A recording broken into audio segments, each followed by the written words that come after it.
Hello everyone, this is Julian from Kanen Coffee, and today we have a Lelit Bianca fits in the shop. And I came in for a few issues, but the main issue was that there was a lot of water or a lot of steam coming out of the exhaustion valve that's right behind this E61 group head. And what that ended up being was the boiler safety valve, as you can see here. This is a smaller version that was on the older Lelit machines. You can find this one in the older Maras and then also the older Biancas. The new one that's in there, however, is the new style, which is almost double the size of this one.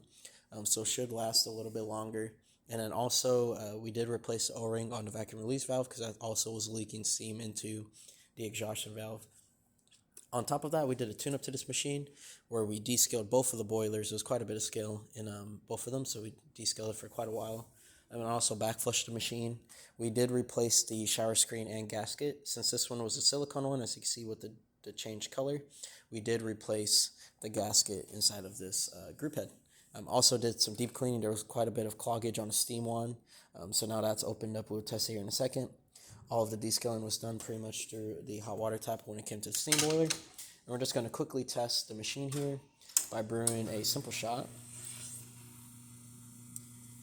There you go. So it's about 18 grams or 19 grams of coffee in there. So a little bit over a double shot or traditional double shot. That's why it starts a little bit slow but starts to taper off quite better through the extraction.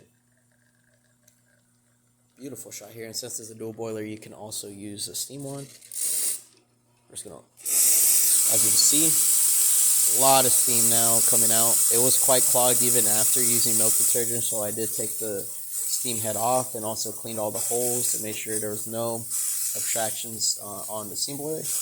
Ran that shot for a little too long, but that's okay. But now your steam one is working really good, and of course your hot water tap, if you were to pull this here, hot water will come out. And that's about it for this repair. If you like this video or any of the other repairs on our channel, leave a like, subscribe, and hit the bell. Thanks for watching.